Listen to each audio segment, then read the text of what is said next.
Hey folks, we're sponsored today by Sonos. Sonos is the smart speaker system that streams all your favorite music to any room or every room. Control your music with one simple app and fill your home with pure, immersive sound. I've got it in my living room, my bedroom, the bathroom, and right here in the garage. I can play a different song out here while people in the house are listening to something else, or I can blast the same track in every room. Whether I'm using my turntable or my streaming music services, I'm in charge of my music. Check out more at Sonos.com. That's Sonos.com.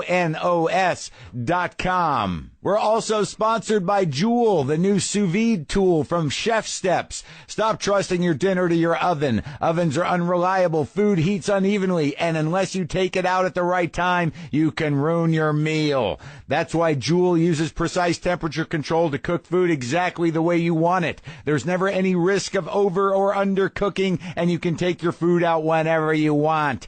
To start making amazing meals, head to chefsteps.com/Joule. That's CHEFSTEPS.com/JOULE. Joule. What will you cook? Let's do the show. Lock the gate!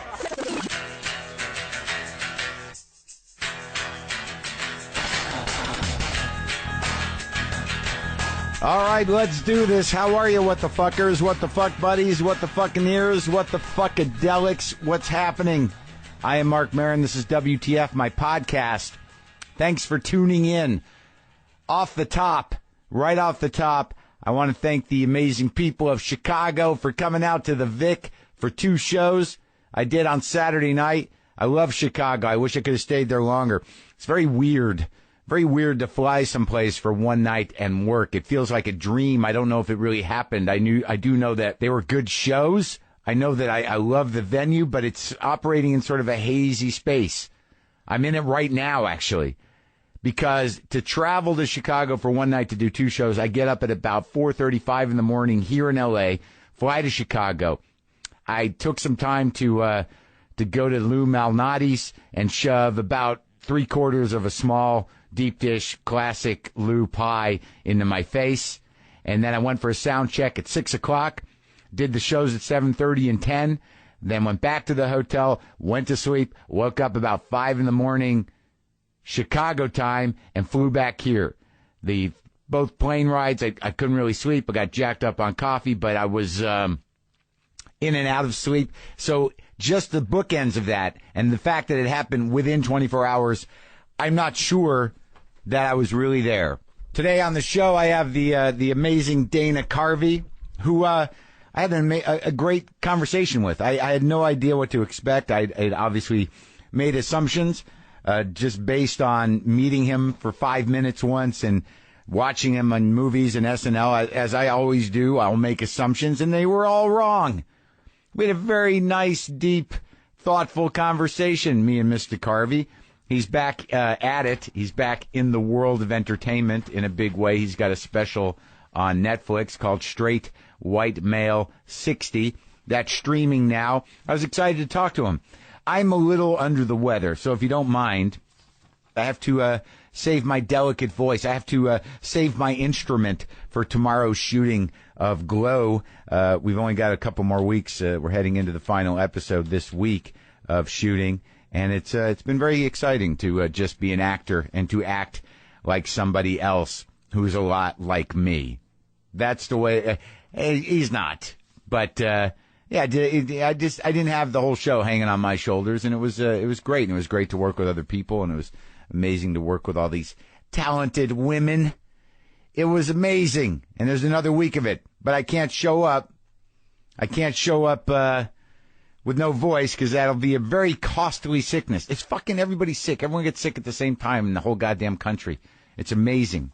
I'm just on an airplane, and I'm like, there's no way I'm not going to. And then it was cold in Chicago, and I was excited about it, because as I've said before, I have a lot of warm jackets that I'm just happy I get to wear. People, I'm going to give you a chance to get someone a priceless gift this holiday season, the gift of comfortable sleep. And how do you give that? By getting the perfect mattress, which is Casper. American-made Casper mattresses were meticulously developed to get the right combination of spring and bounce. And they did it by using a hybrid of latex and memory foam. So it's not too hard, not too soft. It's just right. Also, when you give someone a Casper, or even if you get one for yourself, it's going to be the best present box you've ever opened. You'll let the mattress out and watch it spring to life. Get an adaptive pillow and special Casper sheets too if you want. Mattresses can often cost well over $1,500, but Casper's only cost $500 for a twin, $850 for a queen, and $950 for a king. Try it for 100 nights, and if you don't love it, they'll pick it up and refund you everything. But we think you'll understand why it's the most awarded mattress of the decade. Get $50 toward any mattress purchase by visiting Casper.com/WTF and using the code WTF. Free shipping and returns to U.S. and Canada. Terms and conditions apply. That's Casper.com/WTF. Use the code WTF. So as you know, I get a lot of emails. And I generally respond about 99% of the time to people with recovery questions, with needing a little support to stop the boozing or the drugging or the whatever is destroying their life. If I can help at all, I try to. If I do read their emails, some of them get by me. I like getting emails from the young people of the world. Because I know that when I was a teenager, if I had heroes, and I could not access them at all. But now it just seems like we can all access everybody. And anytime you need to talk to anybody, if you're persistent, you can get through to them and probably get a response within a couple of weeks. I'm willing to bet that is true. The subject line of this email, just some shit to say, I guess. Honestly, I don't really know why I'm emailing, but who cares? Dear Mark, or whatever monkey he has hired to skim through his emails for him, my name is Britton. I'm a senior in high school, and I found your podcast around the time I was in 8th grade, which was 2012, I guess. I just wanted to let you know, after all these years of thinking it, how much of a weird influence you and your podcast have had on my life. Before you get anxious and fear that my life has been ruined, rest assured that it has been in only a perfectly positive way. Listening to your show every once in a while, when you have a comedian I like on, I feel like I'm adding on a new life into my brain, a new perspective of life. But the podcast and guests are only half of it. After listening to your stand-up special and watching some interviews of you, I have realized that the thing that draws me to you is your unique point of view you have on the world. Your crazy years in the 80s and 90s and your failure to get on SNL seem to be sets of lenses you wear while viewing life at first glance. That's a pretty good sentence, Britt. Back to the email. You're an intriguing figure to talk to. Okay. I live in Nashville and missed your show, but the more I dwell on it, the more I realize that it was probably for my own good. As much as I love the Mark you see on stage, I always find the genuine Mark who sneaks out sometimes during a particularly deep podcast to be the one I cherish the most. Oh, Britt, you saw that guy. He comes out, huh? Man, I can't keep that guy in. You, whether you like it or not, are a special dude and will probably be my emotional tour guide until the day one of your wives kills you. All right, thanks for the vote of confidence, kid. I'm sure you get at least 2 of these a week, so you're probably overwhelmed, so I'm sorry for not being as interesting as the email that was read before mine. I just wanted to let you know that everything you do is pretty good. Sincerely, your, honestly, around the bottom 50%, biggest fan, Britton. Britton, thank you. You're a funny kid. You should maybe look into doing something with that funny. All right? That's all I'm going to say. And I'm happy I've been a good influence on you. It makes me feel like I've achieved something in my fucking life. There's one thing that I can say is that the help that I give people trying to get off drugs and alcohol because of this show, and the help that I give kids who might feel out of place or out of uncomfortable in their bodies and their minds, and they're in the social environments, and just the general good feelings or any sort of support that I don't know I'm doing, because I'm sort of self-involved in giving to sensitive people of all sorts who are uncomfortable for any number of reasons. That's what makes me grateful. It ain't the money. It ain't whatever mid-level fame I have. It's actually being able to go through my emails and always get choked up. I always get choked up. I enjoy crying right now. It's what's happening. It takes colossal balls to cry. I don't know why I said that. I think I was responding to a tweet in my head of somebody who said, quit crying, grow some balls. So there's a little context for that. In case you needed it. It's the holidays, people, and you've got stuff to send, packages, holiday cards. It's one of the busiest times of the year, so don't mess around with the crowds and traffic and parking at the post office. Do what I do and use Stamps.com instead. With Stamps.com, you can avoid all the hassle of going to the post office during the busy holiday season. Everything you would do at the post office, you can do right from your desk. Buy and print official U.S. postage using your own computer and printer. Print postage for any letter or package the instant you need it, and you can just give it to your mail carrier when you're done. Stamps.com is only $15.99 a month. No long-term multi-year commitments, no contracts for a postage meter, and no markups on postage. Stamps.com always saves us time and money thanks to the postage discounts they give, but it's always the most convenient around the holidays. Sign up for Stamps.com and use my promo code WTF for this special offer. Start a 4-week trial and get a $110 bonus offer, including postage and a digital scale. Don't wait.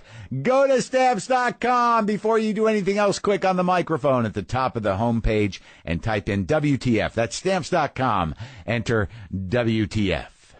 And it's my privilege and pleasure right now to have you experience my first conversation ever, really, as you'll hear a lot of these conversations in general are first conversations. I've met people, I've chit-chatted with people, but this is the first time, not unlike a lot of the interviews, where I sat down with a guy we all know and we all love, but I didn't really know, and now I know a little better. This is me and Dana Carvey in the garage. His new Netflix special, Straight White Male 60, is now streaming.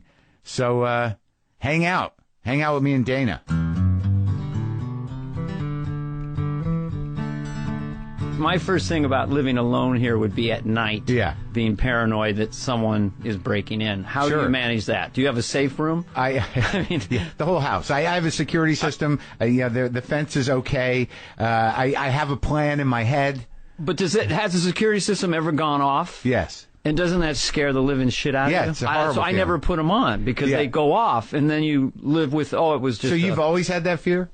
I mean, you've always had the fear of, like even before you were successful, you had this fear that someone was going to come in and... Oh, yeah. Yeah. Yeah. One of my earliest stand-up bits, we're talking in college, was you get into bed, you're in your place alone, and then you'd got, oh, fuck, I got to check the closet. Right. This was the joke. Sure. I go, so you get up and you go, I just need to know, but what if you found a guy in there? How awkward is that? I just wanted to know, and the guys, it was all about surprise for him. Right. I'll let myself out. Have you ever lost your keys and looked in the refrigerator? Sure. Eventually you go, yes, I'm going for the crisper drawer. Okay, so we all have these. Yeah. These are stand-up bits from somebody. Did you ever find your keys in the refrigerator? I might have. As I get older, I get older, I find things are showing up. Like I get halfway into something, and and then it's like, what happened to that thing? I know. Where do you come from? The reason, it was nice to meet you, and I know you were on SNL, but I don't know a lot about you. I think you're a mysterious man, and unintentionally mysterious. But then you disappeared for a while. I did 12 years. Yeah. Well, where'd you grow up? Northern California, San Carlos. What's that by? That's near Palo Alto. It would be in Silicon Valley now. Right, but it was a middle class white suburb. And you just grew up like a normal kid. What'd your old man do? He was a high school teacher. Really? Yeah, at San Mateo High for 60 years. For 60 years? For 50, maybe. All right, let's call it 55. 50, right. Where Merv Griffin went. Really? That was the claim to fame. Yeah. Merv Griffin. Merv Griffin went there. Your father did not know Merv Griffin. No. But he knew Arthur Treacher. And that's only for people over 50, folks. Arthur Treacher's Fish and Chips? Arthur Treacher. Okay, that's a good one. What is he? He was the sidekick, the British guy. Right. Yeah. But didn't he have a fish and chips thing later? I guess so, yeah. Jimmy Dean's sausage. I'll go back to all those 60s icons.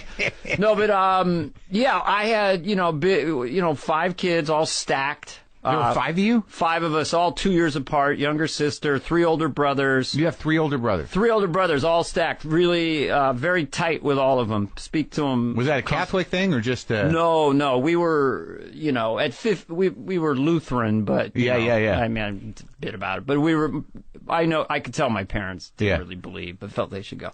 But the main thing, I don't know. Lutheran's pretty diplomatic course. It's not, we're not trying to change anybody. Yeah. So we did that, and, the main thing was we were just a very rough and tumble dad and a really intense childhood. Yeah. And what about your mom? Punishment. Sweet and tiny, artistic, would draw and paint. Yeah. Had a voice like this, literally high.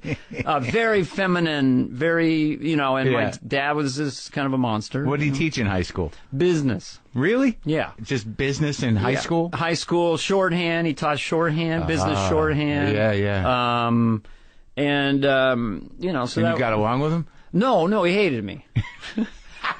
He did, and you check him. Were you the only one that he hated? He hated Brad. Yeah.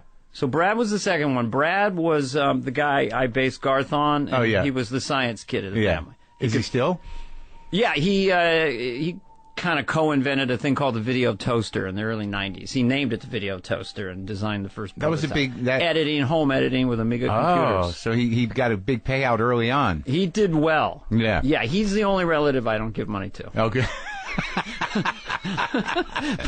but I should. It's such an upending thing that happened to me, where you're very tight with your siblings. You survived a sociopath and a sadist. You really think he was? Oh, yeah. Why didn't he like you? You were about to say he hates you.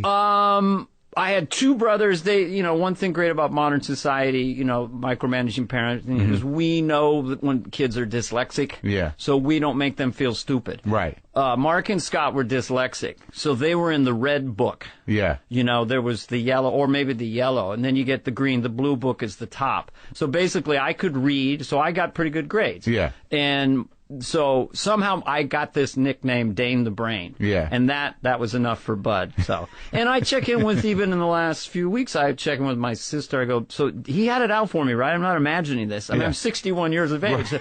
Oh, no. He hated you. So, yeah, he did. He really resented me and was competitive with me. Really? But he gave beatings to everybody, or he ruled, he was, hair trigger temper. Right. It was very dark. No booze?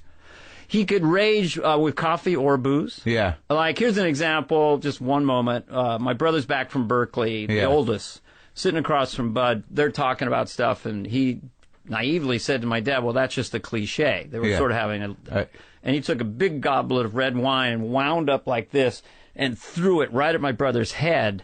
So it just missed him. Holy shit. Yeah. And then they got into some altercation. I'm 60 pounds, so I get away, but then he made us so my brother left. We had to get in the car, and we're driving down, and he's going, flip your brother off. For some reason, my sister, my other brother, and I, so, yeah. Oh, anyway, my God. I'm not asked this stuff, but I'm easy to tell about it. It's just that because I did impressions and characters, I never integrated this into my stand-up. Like, people I admire do that. Right. Well, that's interesting that you would still... Like, you're telling me that a few weeks ago you asked your sister to confirm that he had it out for you? Mm-hmm. Like, it's still, it's something you never quite get over. Well, you want to check in with your siblings and go, am I being sort of theatrical after the fact? Right. Oh, no. And when they can, no. Okay. Because I don't want to be a martyr or bitter unnecessarily. Right. So they're going, no. But, this was 60s parenting, so I found my way away from him, Well, do you think it was, like, creating characters or doing voices or doing impressions, do you find that evolved out of some sort of, like, detachment from the emotions that were in the house? Well, I think certainly all of us were funny at the time. I mean, no one really thought I was going to be the comedian, but, But did you use it as some way to avoid emotions? Oh, totally. I think for me, the most dime store psychiatric thing I could think is later on, I not knowing how to just argue or have conflict because that would mean a beating. Right. I became a classic sort of passive-aggressive nice guy, right. avoiding conflict.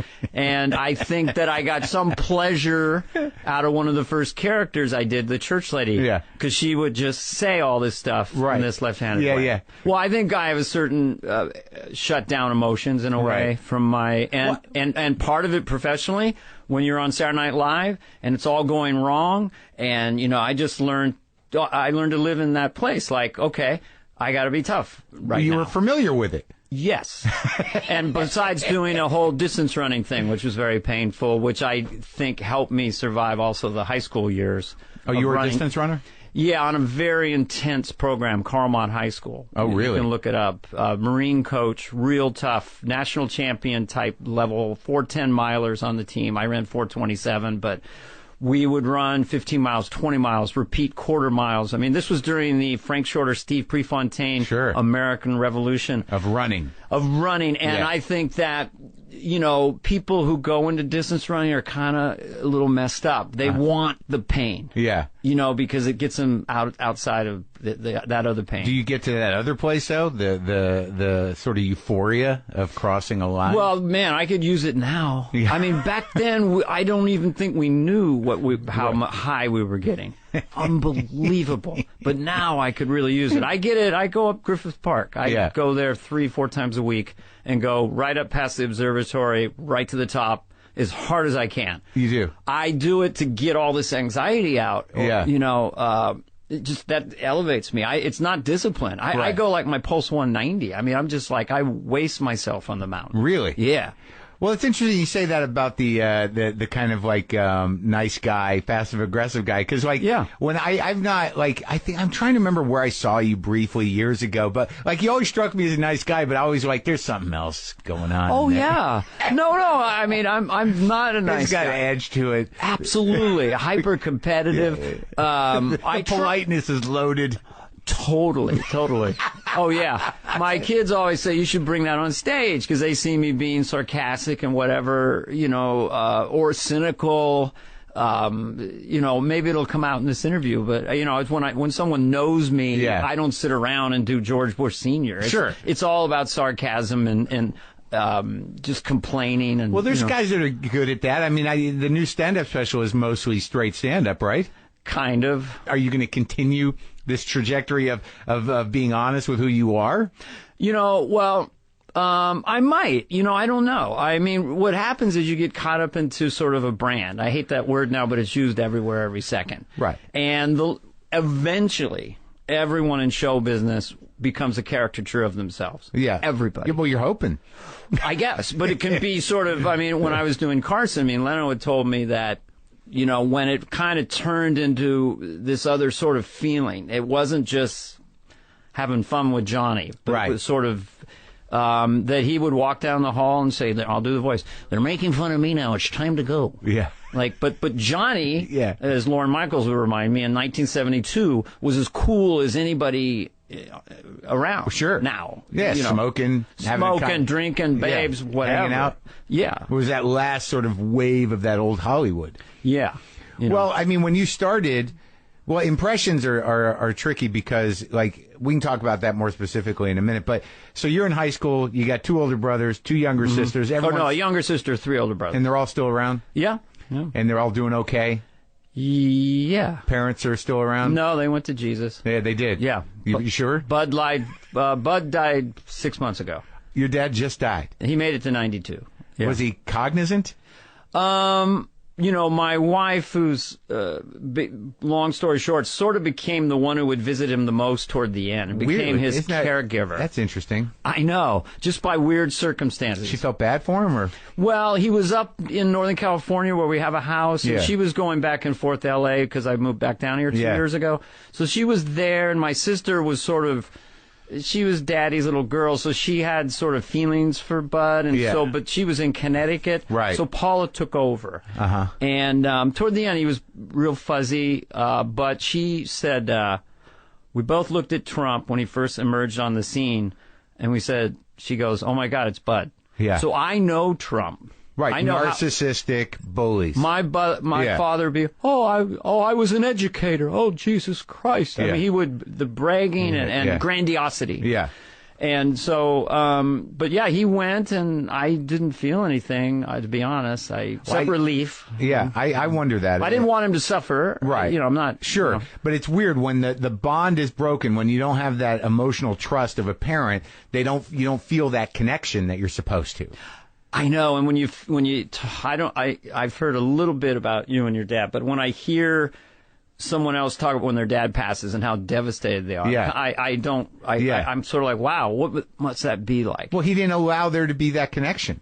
Like, it was a fight all the way through. No, he was given up at birth. He was an orphan. He was knocking around Montana in the chip on his shoulder. Yeah, beaten up by his dad. I mean, he was a wounded, like anyone. So you're able to have some empathy posthumously.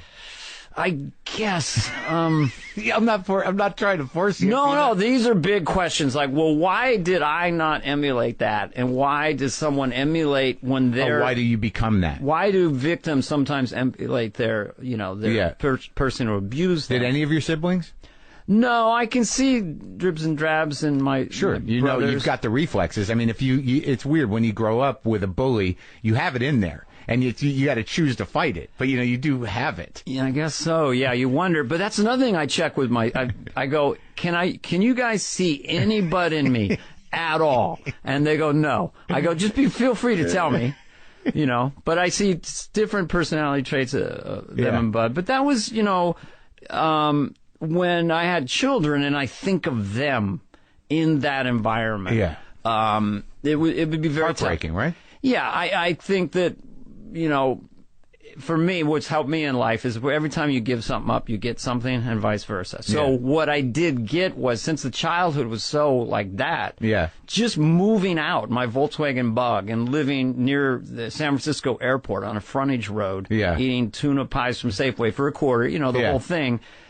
I was like, wow, this is unbelievable. The best. You're free. Lifted. Well, I used to do a joke about my dad. I said, if you're a man, at some point you're going to have that conversation with your dad where you sit down and you look him right in the eye and you go, is there any way I can avoid becoming you? Because it's happening and I want out. Do you have any advice at all? That's funny. And usually their reaction is like they just go, well, were you healthy enough to ever really sit down with your dad and have it out with him in a constructive way? I don't know if it's constructive because they don't change. So it's But did he acknowledge? Yes, I mean he can acknowledge it, but guys like that, they have this weird blind side. Is that if they're truly narcissistic, they'll step up and honor whatever you're saying if you get them at the right moment. Go like yeah, but don't change nothing, and you don't even know where it's coming from. It might just then be adapting to that moment, and then it just goes away. It's not like there's going to be, now a life of contrition or some sort of like change in there. My dad's a kind of a broken dude. I'm able to understand that and feel bad for him. Mm-hmm. But do I get closure? Yeah, I guess. I'm fortunate in that, his life didn't quite work out the way he wanted it to, and he's become very fragile. And there's something that isn't Schadenfreude, but that is almost sort of like, he's just a sick guy. And I did okay, despite him. Yeah, when did that...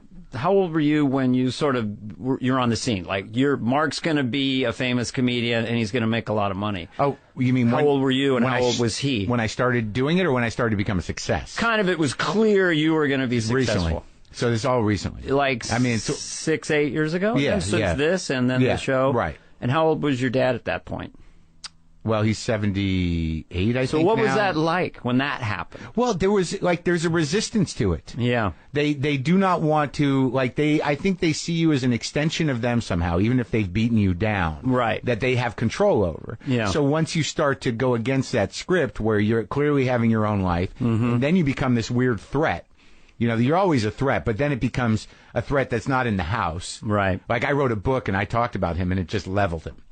Like it leveled. Oh, okay. Like it just sort of like, he knew that, I was off reservation and there was no getting me back on. Yeah. And that sort of helped, but it's not, then you're dealing with this guy who's afraid of you. Yeah. And I used to do this other joke about how I think all father-son relationships on a certain level are just battles to the death. I suppose I got in the middle. It's a long, long story, but I had two childhoods. I had the childhood with them. Then I had 10 years away, but would come home for Christmas from my parents. What do you mean, when? Well, I mean, when I got on SNL and got money, my father changed toward me, and then he sort of got my mother in with him, and they became a dog and pony show for decades to suck every last penny they could out of me. Really? Yeah. And that's when I really understood, because that my childhood was real, seeing how they behaved.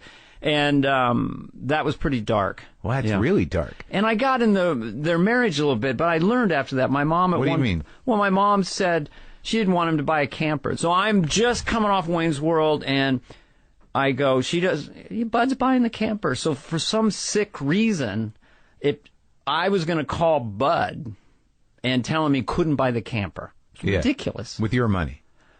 Yeah, but he had some money, but basically it was just the idea I was the surrogate husband. I was sent to do this. Right. And that was just all wrong. Clandestinely. You know, you had to look like, your mom just put out the complaint. Yeah. Didn't expect it necessarily, but knew you would. But the thing was, when she's 62, I sit with her and go, if you want to get out, I'll get you out. Someone will come get your stuff. We'll get you a house. You'll be fine. No shit. I had no idea that not only did she not want out, she kind of dug the way he was. Right. You know, so that's it. That's it. Yeah. That, you make all these assumptions. My mother's the same way. They're not together anymore. Okay. But you're like, she's got a new dude now, and I'm like, are you all right? She's like, yeah, no, they'll complain, but then when you really, we did an episode of my TV show about this. When you really push it, they're like, why are you getting it? Like when, as soon as the guy finds out, they're like, why are you getting involved in it? You know what I mean? Right. It's controllable to them. Yeah. Yeah. Do you know what I mean? Like especially if they're like loudmouth, guys that spin around all the time. Mm-hmm. There's very little emotional effort. All you got to do is go like, okay, sit down. It's like they're almost insulated from it in a way. Well, what happened is that I still had my heart on my sleeve for my mom, because she was at least a sweet person. So he would manipulate, oh, your mother seemed very tired. If I could just get some money. And then she became she had juvenile diabetes at 61. He became kind of her nurse in terms of keeping track of her blood sugar. Oh. So she got this. 'Cause they're terrified of losing him. Well, yeah. And also he knew that she was the key to the money. And really? It was that conscious, you think? Oh, well, I would have to get my siblings online, because every time I think this is way too theatrical, I'm being way over the top, we'd have to get them on we'd have to have conference call.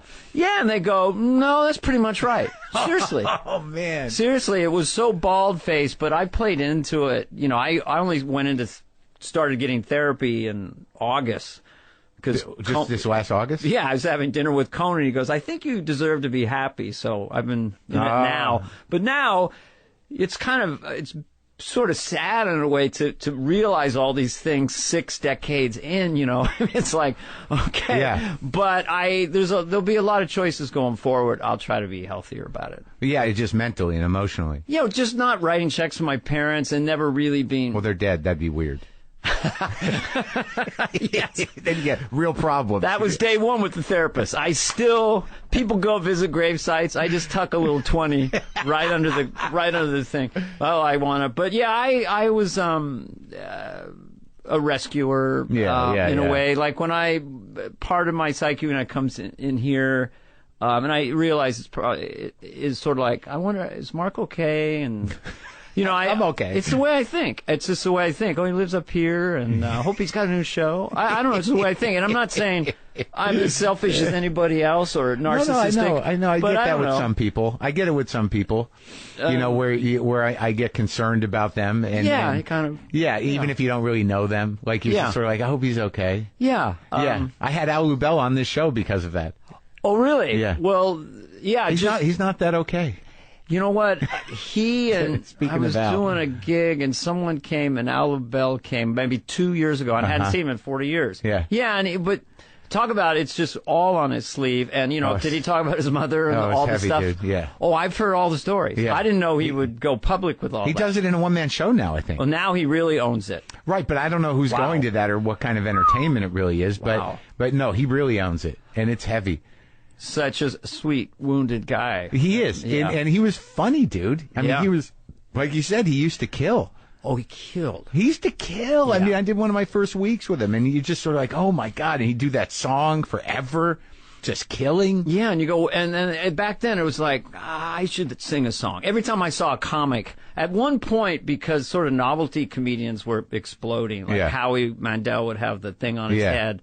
I thought I need a nickname, and maybe I'll wear some kind of different shirt. Well, when did you start doing it? How old are you? On my first set, I was 20. Where'd you do it? Telegraph Avenue, Berkeley.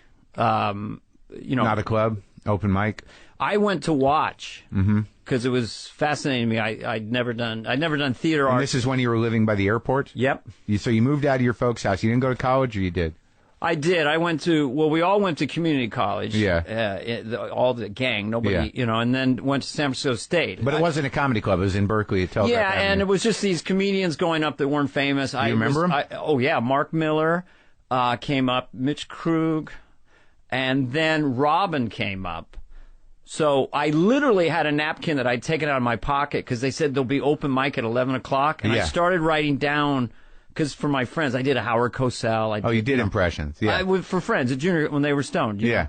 And then Robin came up not knowing that this was unique, because this was peak energy, and I'd never seen anyone like a Shakespearean actor doing stand-up all over the... And so I literally put the napkin back in my pocket because I'm thinking, well, maybe there's thousands of them out there. I have no Robins? idea. Yeah. And I actually interviewed him. But he was not famous yet, right? This is when he was... No, not famous. But pretty quickly he was down doing, Mork and Mindy or whatever. Or he did the Pryor variety show. So he was just visiting up there for when you saw him? No, he was still there. So it was before he came down here. It was before he came to the Comedy Store. Before he came down. So it was like the late 70s? 76. Yeah. And then in 77, there were no clubs then. The clubs started being built in 78, 79 on every corner. Right. Guys with hammers. But he got the Laugh-In show, the Laugh-In Revival show. Uh-huh. And they came up and saw us in San Francisco, me and these other comics, Bobby Slate and whatever. I look at it this way. It's like, now with YouTube and everything, I mean, comedians can see other great comics. Yeah. So, like, I don't know, a lot of them are, at least 3 years ago, they said the young guys are all trying to be Louis or whatever. Right. And so it was an assortment pack back then. Slayton was doing that thing. I was doing the aggressive, cute racist. Yeah, the adorable racist. Yeah. I was doing I had props. I couldn't write anything. I couldn't think of anything. Yeah. I got a little guitar. Right. I had Jimmy Stewart as a waiter. Saved me every night. Yeah. Fuck you. Jimmy Stewart saying fuck you in the 70s was... it was over. I mean, it was like the best. Dennis Miller said to me once, Christ's sakes, Carvey, I can write jokes for decades and not top the Stewart man losing his top, the way. Yeah. So people hated me. I didn't even know comedians hated me. But because they thought you were just a cheater? A trickster. Yeah. I remember when I got a show in New York, the Mickey Rooney show, and I was playing the Improv. And I would put music on and do how people danced in high school, and I would do these goofy impressions, and I had kind of long blonde hair, and I was sort of tan, and this guy, probably 50, goes, they don't like you. We're outside of the bar, whatever. He points over like 5 comics. They can't stand you. Yeah. But, kid, you get laughs. I thought, fuck, I had no idea they hated me. Who was that old guy? I don't know. Uncle Dirty? Who was it? I don't know. He was probably 38. Yeah. But in my imagination, he was just... So you do the thing, you see Robin on Telegraph Avenue, and then you start hanging around the zoo. Terrified. I had an incredible stage fright. I would be... Who else was there? Larry Bubbles Brown? Bubbles came a little later. Pritchard a little later. Sue Murphy. Barry Sobel. Sobel was around. Sue Murphy. Then eventually in that whole era, Rick Reynolds, Sue Murphy, Mark Pitta, Larry. Whitney. Whitney. I knew you wouldn't like it. I just didn't know you wouldn't like it that much. Remember that line? No. Where he would juggle and he wouldn't get applause? Well, because he was a street performer, wasn't he? Yeah. I got to get him in here. He's in like Texas hold up. Oh, somewhere. he's a raconteur. Yeah. A charming raconteur. He would have amazing long stories. Yeah. He was there the first year I was on SNL. Yeah. Like Nora was around and Whitney, and they both got an SNL the year before I got on. Yeah. So suddenly San Francisco was really represented. Nora's from there? Yeah. Yeah, Nora was, The thing that really helped a lot of us was the other cafe. Was that gone by the time you came? Yes. Yeah. Just gone. Because that was no hard liquor, maybe 80 seats, kind of a place where you could. That was the first time I ever said, maybe I'll be someone else for 45 seconds. Right. You couldn't do it at Rooster Teeth Feathers or what they call the Country Store. Roosters was around. I played there. The blender. Yeah. And, then you would do dick jokes as many as you can. Roosters, like once they got the sound system, like it should have been a great room, and it can be because it's small. It's pretty good now. Yeah, they got a new sound system, I think. Yeah. I'm very weird about sound systems. I'm weird about everything. Yeah. I mean, I go into a room, now that I've been doing some clubs with my kids, I'm like, oh, okay, well, this will be rough. Yeah. Or, wow, the monitor's too loud. Yeah, I got it, because it's really, if all things work, it makes our job so much easier. Yeah, if the sound system, it's like being neutered. It's like, it sounds like it's going through mud, like a filter. And when it's good, if the monitors are right and you're kind of moving around the stage and you just know, and you've got this whole mix you can do. Yeah, like you can come here, go there. Yeah. Sometimes you get out there and you got it right on your chin. Yeah. And it's just not popping. And you're just working. Or when you get out there, you always ask the opener, is there a slapback? Yeah, a little bit of slapback. Oh, you mean when Slight in a big room? Yeah, slight echo. Yeah. I try to hammer that out on the sound check. Like, I'll go with less monitor than more monitor. Right, because that's the problem. Yeah, you have to find a sweet spot. Yeah. I can't go to sound checks because it's too much energy at this age. I'm always napping. I nap every day of my life. Well, you think you wouldn't need to. It's like it's a mic. It's one mic, but you should. Because of my personality when I first got famous of wanting to be the nice guy, people pleaser, I'd get back to my apartment in New York. I was out on my feet. Yeah. Because everyone I met wanted to have... It's like being at your own wedding. Sure. Do you remember how exhausting your wedding was? Yeah. I don't know if you had a traditional... I had one traditional and one back here in the yard. Torture... Oh, you did? Okay. Torturous small talk. So, all right, so the other cafe was more, it was less restrictive in that it wasn't a biker bar, wasn't hard liquor. Drinks, right. Yeah. And that's where a lot of people broke open, because so who were the guys on the scene exactly when you were there, like doing the other cafe, coming into their own? Well, Bobcat came in from Boston. And I remember I was at his garage sale at Stitches in Boston because I was in college, and he was huge there, and he was leaving for San Francisco. He exploded. I can't remember if he was maybe 82 or something, but when he came in, he exploded. Paula Poundstone came in and lived with my wife and I. We had a place on Cabrillo Street. My wife and I rented a house. Yeah. And it became the Comedy House. And she was from Boston. Yeah, and so we were so charmed by her and thought she was so brilliant. I mean, of the three biggies that opened for me, well, Rosie O'Donnell, I have a different story, but it was Rosie, it was Ellen, and it was Paula, and there's Carol Leifer and others, but... They were in San Francisco? Ellen used to open for me. Paula used to open for me. And Dana, did he come, Dana Gould? He was a little bit later. Okay. A little bit later. Okay. Yeah. But Poundstone was brilliant, and, Robin would come up, and we'd play ping pong, and Jeremy Kramer was around. He's around, I think. And he was just so eccentric and really funny. Obviously, I have to say it, first time in media, late grade Kevin Meaney was there. Yeah. He moved from Boston, too. A lot of the Boston wave came in there. Yeah. And the scene just exploded. I mean, I didn't have to really travel much. So that was there were so early many clubs. 80s?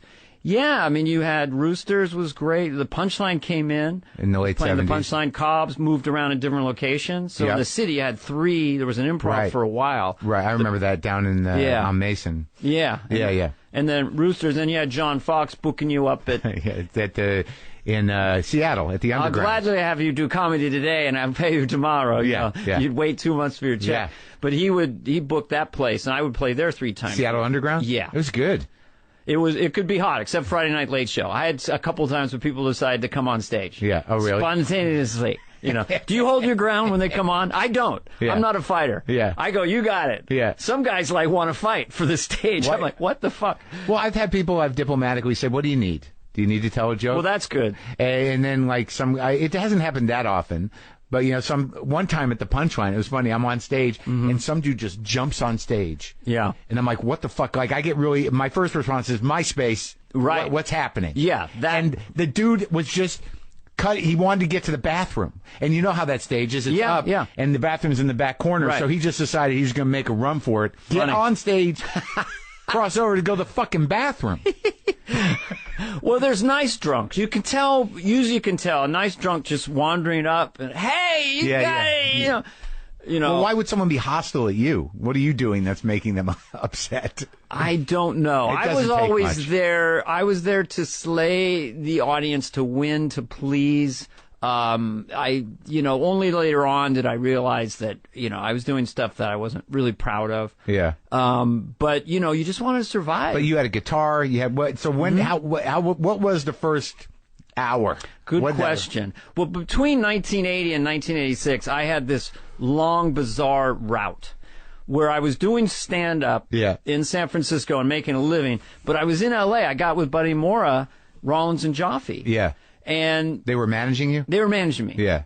They famously told me not to do the church lady because I was coming off gay. Yeah. So yeah.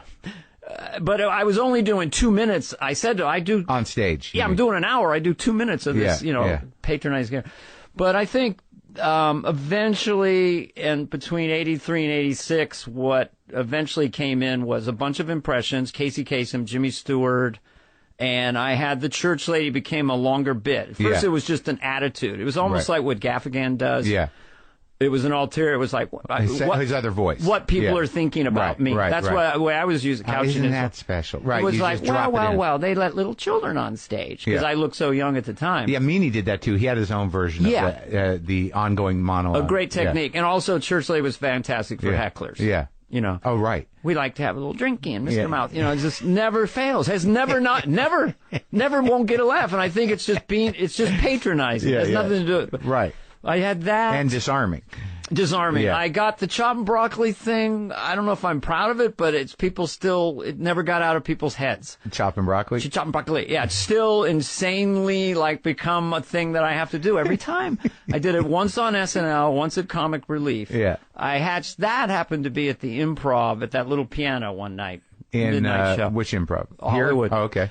And then I expanded it up north. So I had Chop and Broccoli, I had Church Lady, I had a Robin Leach impression. Yeah. Basically, all of this emerged, and the clubs exploded, so I finally got pretty adept at doing stand-up because I was doing it so much. Right. Because I had so much stage fright, and I was kind of a loner. I never went to open mics. Yeah. So that forced me to actually learn how to just survive. Right. But Chop and Broccoli, basically everything I did the first 2-3 years on SNL, basically. I had a Bud Friedman impression. That you had honed because of the comedy boom. Yes. Right. Because the boom, they wanted bodies. I mean, I was recruited to headline at Laughs Unlimited. And you weren't going to be like, I don't know what this guy's going to do. They're like, this guy does everything. Yeah, but looking back on it, I was terrible. I mean, it was... Come on. Well, no, but I could charm the audience and do my voices. But I mean, all my bits, I would do a premise and then a joke. Right. I didn't really understand it later, how you stay inside a topic for a long time. Right. People would tell me, talk about yourself. I had no idea what they were talking about. Right, but it seems to me that because of your need to connect and your natural sense up there, that you took impressions. Like there's a trick to impressions. Like you can impersonate somebody perfectly, but an impression has to be elevated somehow. It has to be tweaked. There has to be something. You find some button and that's the real gift of it. Yeah. So I think that the way you found it was instead of just doing like Rich Little would have a shtick where he would do Carson, that you could riff within them. Yeah. And learn what you could sort of push the character outside of you. That's one thing I discovered at SNL I could do is write in the character. Right. So I would just start doing Johnny Carson for 20 minutes, and then Smigel would be putting stuff together and then adding brilliant stuff himself. Yeah. But I think looking back on it, I was a sketch player who found himself as a stand-up. And so I feel like I became kind of a hybrid, so that as a stand-up, to survive, you must kill. Yeah. Because there's these brilliant people around you that want your job. Yeah. You must kill. But my instincts really, I was a sketch player, so my stand-up reflected that. But you didn't do sketch then, did you? Well, I kind of did one-man sketch. I mean, I would do... Why, I think you're diminishing your stature as a stand-up. Well, thank you, Mark. I don't think stand-up has to be any particular way. No. But I understand. I just probably have a little bit of a complex of... Yeah, because like guys like me back then who were doing like what we considered to be honest, real shit or whatever, just doing the jokes, would look at guys like you going, yeah, he's a fucking boat act. You know, he's just look at him like exactly. P.T. Barnum in it. Yeah. It's like anything goes. Exactly. No shame, this guy. Exactly. So there's a perfect example. Now he's wearing a hat. At one point I had a little sunglasses. I'm playing a character. I get it. It's all so cute. I had a trunk of props. I would hold up Gumby and just go, stretch the legs. Not. Yes. I would do anything. I did an 8-minute bit, which I still did in the special, was because in '83 comedians fell in love with the movie Scarface. Right. So a lot of comedians would go, hey, I'm Scarface, and I'm going to snort a cow. Yeah. And I, for some reason, did him at Thanksgiving dinner, and it became at least a 5-minute bit. Uh-huh. Yeah. There you go. That's the other thing about doing characters. You can fill some time. Absolutely. Pasa suipotaros. And it always kills. And I do it in the new special, except I extended it. Yeah, sure. You got to fill that time out. Here's the way I look at it. Yeah. Because I want to hear how you look at it. But in high school, when you're making your friends laugh, you don't do clever bits. Usually it's redundantly making fun of the water polo coach, winding down one concept, especially if they're stoned and you're not. And then in stand-up, it gets so organized and written.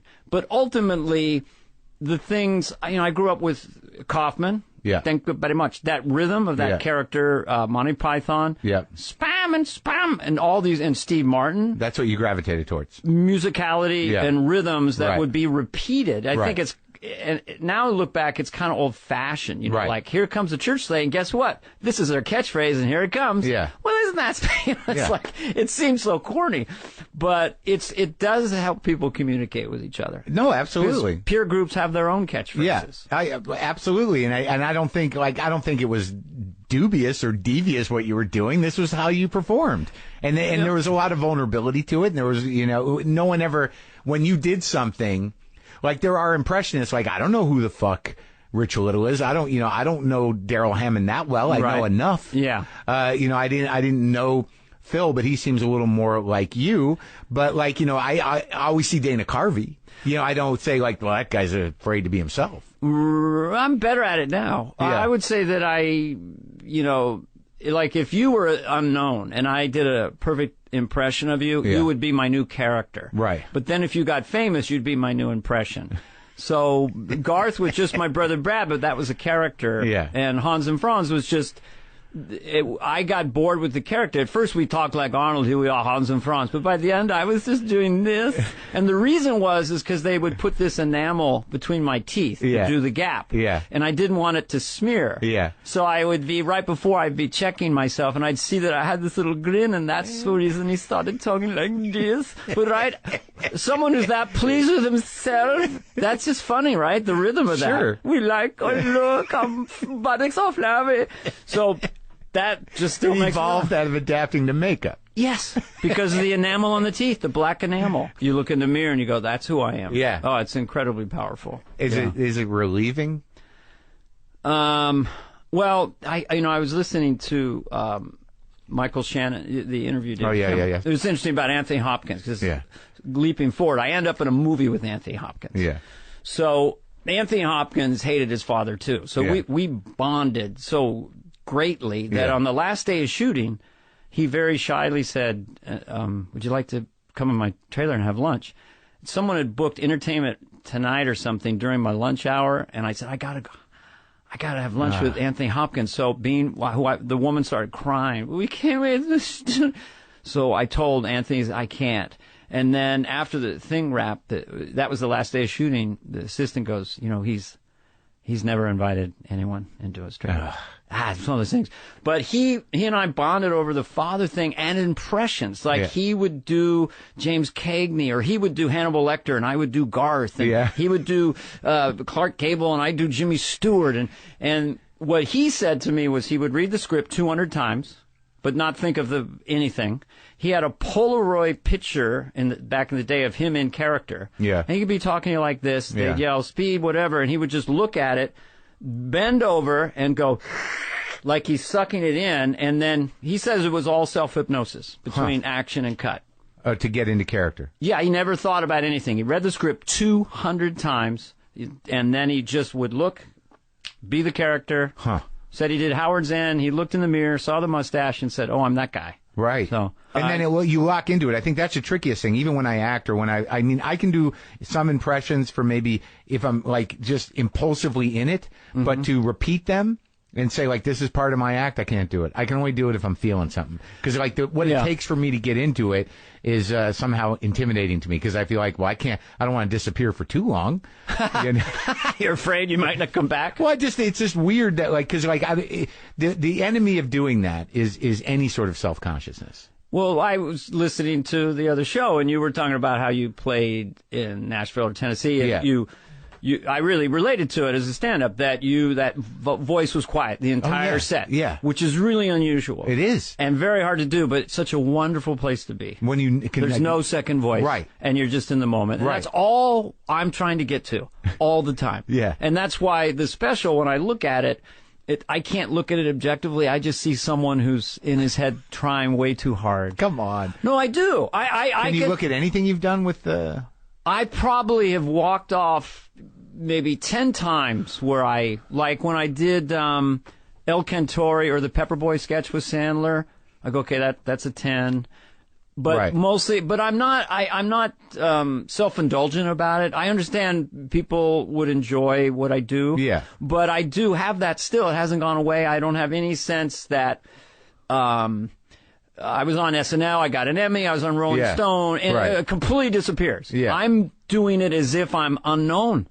I wish I could get out of this a little bit, because it takes the fun out of all this stuff. I went on James Corden the other night, and I told him before the show, and then now I'm re-legislating my ad-libs and going, oh, why didn't I do that? Oh, yeah. So do you have any of that? No, I used to have more. Like, sometimes I don't watch what I do, because like, I just... Oh, I never watch. Yeah. Like, I'll listen to this in maybe a year. Yeah. Oh, really? Yeah.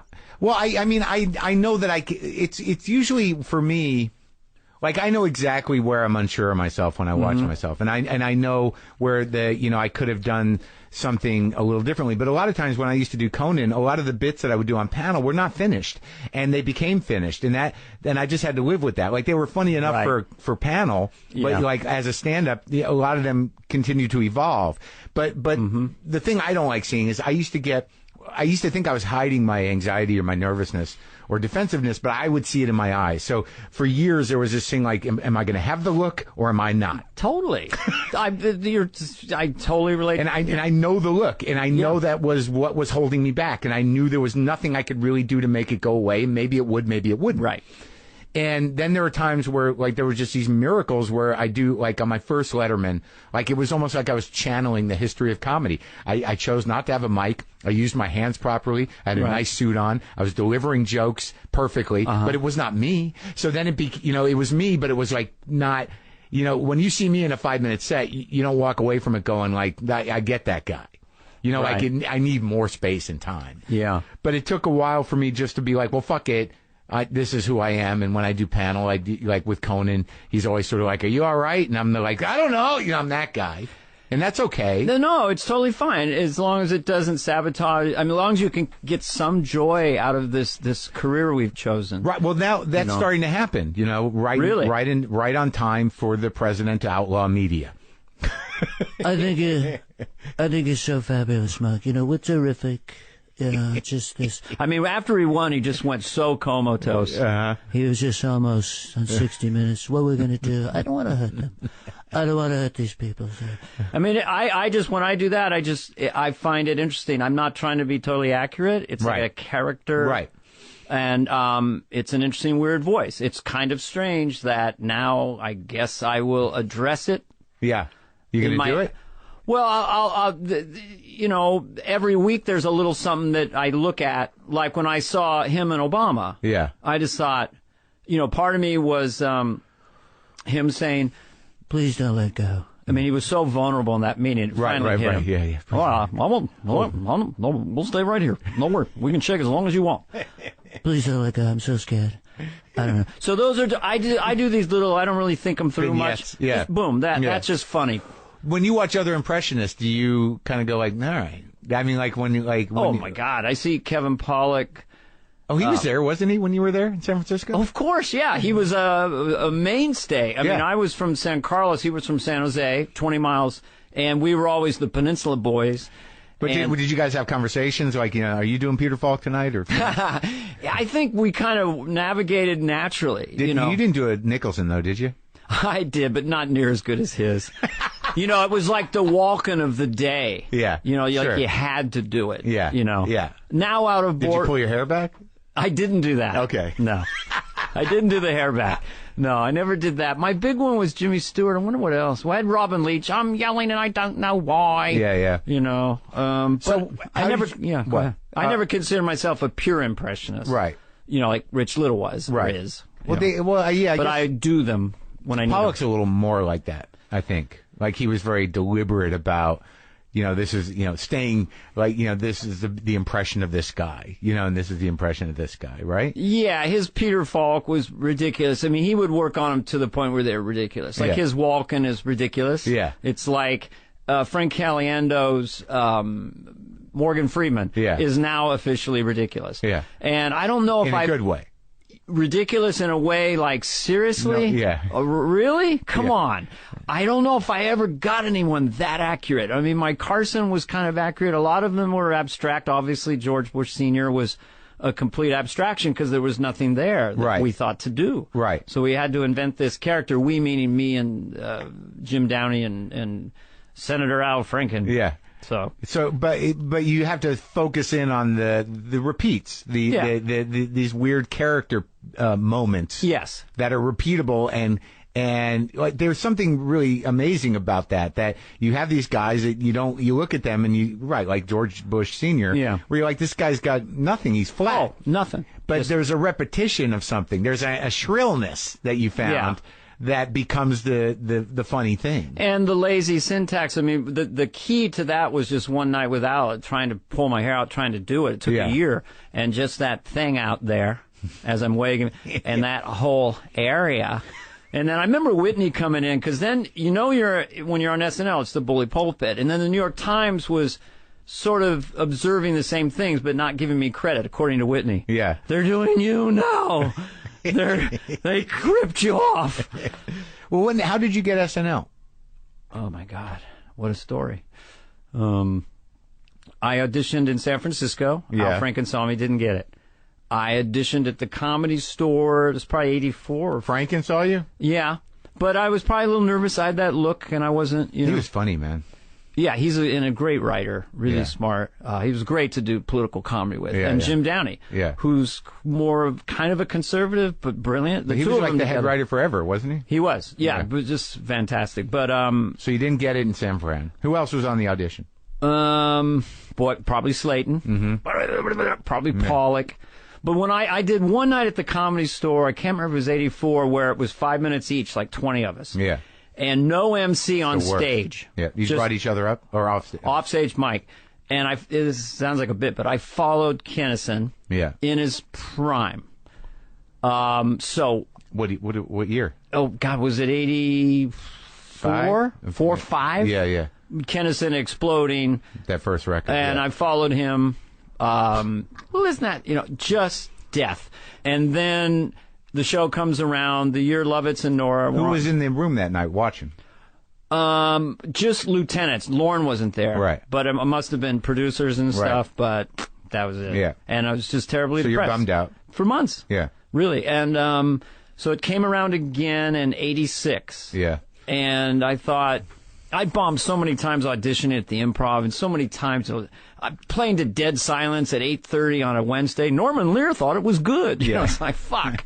You come out of the box with what would levitate the room in Sacramento. Right. Your best joke with full commitment and swing and a miss. You just feel like that feeling when it doesn't land. Oh, it's just the most awkward. Yeah. It's like someone just cut something off of you. Yeah, so I didn't want to do that. So there was a club called Igby's. Were you around for that? It was on the West Side. 100-seat, real intimate. Yeah. So I said, okay, let me see if I can audition there. And Lorne Michaels was in town. I had gotten with Brad Gray and Bernie Brillstein. You left Rollins and Jaffe. And... Yeah. So then I said, I want to do it at Igby's, but Rosie O'Donnell, who I'd never met, was headlining that week. Yeah. And Jan Smith asked her, well, he's going to bring in Lorne Michaels. So Rosie said yes. So I met Rosie right before I went on.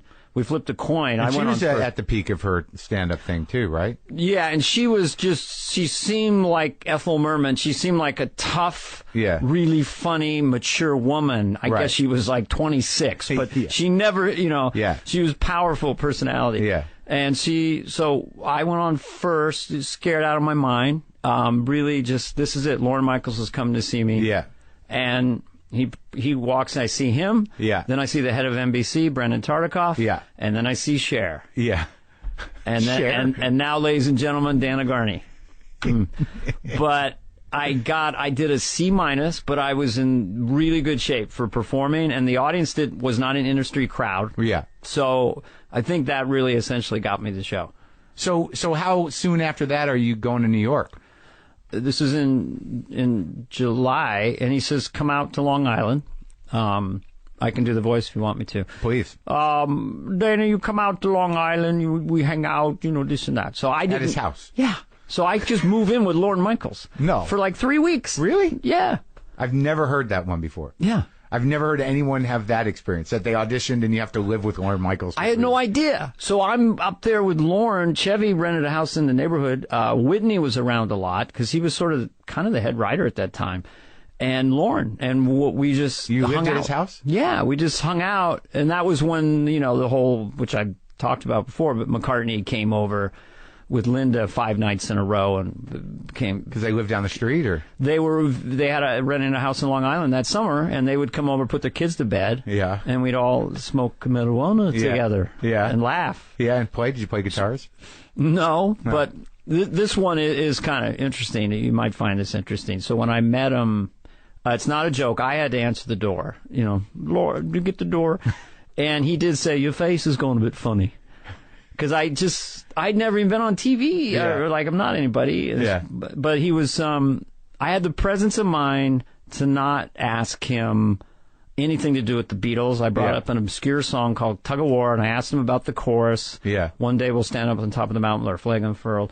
And he just lit up after that. Oh, really? And so... That was on a Wings album? That was, no, that was Paul McCartney, George Martin, 1980. Oh, okay. The thing that's in my so-called rotation is the original McCartney album with Maybe I'm Amazed on It, which he did with a 4-track in the basement. Is that Ram? No, it's just called McCartney. Oh, okay. He's got the kid with the little baby on the front. Yeah, sure. He did all the instruments. It's so rudimentary, but there's something really cool about it. I don't know if I even have that one. You should try. It's only like 28 minutes long. But no, I should get it. He has pieces of songs in a way. Yeah. But they're just... I felt that with Wildlife, too, a little bit. They're just great. So I'm trying to figure it out. Yeah. Without the other guy, the angry guy. How do I just be the nice guy? Well, it's hard because what happened to John, and it's horrible. And what they did together. I mean, I'm a fanatic about the Beatles. I don't know about you, but how can you not be? Yeah, I mean, when they last did the digital remastering, I listened all the way through again in my car, and I did land on Revolver. I went, because that. When they were in close harmony, I knew that they loved each other because kind of the way Mike and I love each other. And we also fought like brothers because you're John Lennon. You write Dear Prudence. Yeah. You got this chirpy guy in there. Yeah. Comes up with a bass line from the heavens. Yeah. And then is playing the drums and does this great break because Ringo was on strike. Yeah. And then you think about the harmony that they would do together. I got married to Love Is Real. Oh. When did you get married? 1983. Oh, so she was on for the whole ride. You freaking out for months after you blew your auditions? Oh, yeah. I mean, that is one thing that is great, is that I could call my wife on the way home from here and go, I talked to the business manager. Mark and I had a talk. Special's not that good. All the money is gone. Yeah. And she would, okay. Again, all the money's gone. All the money's gone. But yeah, it's that's something you get for being in someone who really sees you. I remember when I first started, people would make a fuss out of me on the street. Yeah. My wife goes, wow, so that's what famous people are, you know? You know one. In other words, we're all pathetically normal. And it's only this crazy technology that is exploding all of us into the, you know. So you lived with Lauren for 3 weeks. Yes. And nervous, scared out of my mind. Is he just walking around in his bathrobe, or? He was just very intimidating, but charming. You know, we would take long walks, 5-mile walks. On the beach? Just around Long Island, and sort of not really the beach as much. And what was he doing? What was he talking to you about? Lauren can just talk. I mean, Lauren, you know, I figured it out later. Just he has this way of taking gigantic ideas, like any really smart person, and distilling them. Like last time I did SNL, in May, they asked me to stay. I shot the special. Yeah. And Lauren, you know, okay, what do you want me to do, Lauren? You know? Yeah. I'm here. So I did, and then usually I would leave the party, at 3:30 or 4, and Lauren was always there. A.M. Yeah. And that night, because of the time of life I'm in and the people who've died, and not to be morose, Lauren's fantastic, I'm fine. I said, I'm going to stay all night with Lorne Michaels. And he just had a brilliant, you know, I was struggling about how to describe Paul McCartney. He goes, oh, he's Mozart. You know, it was just like very, very quick. Some of Lauren's favorites are like, one thing he said to me was kind of brilliant because of, we both have millennial sons, and we're always wondering, you know, he goes, there's no men anymore, you know, and I go, well, what do you mean? He goes, you and I we were raised in the wilderness, and then we became civilized. We raised our children civilized, and now we want them to go in the wilderness. And it's like, man, that's brilliant. Yeah. As a way to analyze all this, you know, micromanagement. We gave them everything. Didn't ever want them to be sad. Yeah. Which, you know. I don't know. For better or for worse. Right. I don't know. Are we happy? If I can feel like if I feel okay and not insecure, if I'm not panicking, I'm happy-ish. Well, or angry, but anger is like dissipated a little bit. Like I feel like I'm finally myself, which is relieving. Yeah, I don't know. I feel like as a public person and as a private person. Yeah. You're comfortable. Yeah, because it's kind of the same. That was always my goal. Yeah. Is to get everything synced up. Well, see, I think that's great. And I think there's a lot of energy that is dissipated when you're a stand-up, where sometimes I would want to say a really strong opinion or say exactly what I feel. Yeah. And I can't. It seems like it would make stand-up easier if you could just say anything you wanted. Yeah. There was no censorship. But for me, it's a good problem to have that. Like when I shot the special, it felt like the audience, they were older and they'd all just watched my best of sketches from SNL. Right. And maybe just saw a Wayne's World matinee. Yeah. And then I'm going to come out and talk about racism. You know what I mean? It's not, it's just, so it's... Well, it's good. It's a good problem to have. Right. You know. It is interesting, though, when you talk about branding and about audience expectation, that when you do tweak it a little bit, you know, you might get a little resistance. Like, no, I kind of wish you would have just done this or just done that. Well, and also willing to disappoint them. I was going to call the special Springsteen in Tights. Yeah. Because it'd be like if Springsteen came out and did a ballet dance. Yeah. So, right. What? I mean, the boss is the boss is the boss. Right. So I have... You know him? I've met him, but I don't know him. Yeah. You know, he's a freak. I mean, anybody could do a 4-hour hell of a performer physically. Yeah. Yeah, he's just up there. He's like one of those. He's an earnest dude. There's, you know, I don't stack them in any particular order, but as far as like the guy who writes the songs and sings the songs, there's Neil. Yeah. There's Dylan, there's Springsteen, and then there's a lot of others too. You know, Jackson Browne. I mean, from my era, sure, you know, but those guys, Paul McCartney. But they're freaks. Yeah, you know, good way, in a good way.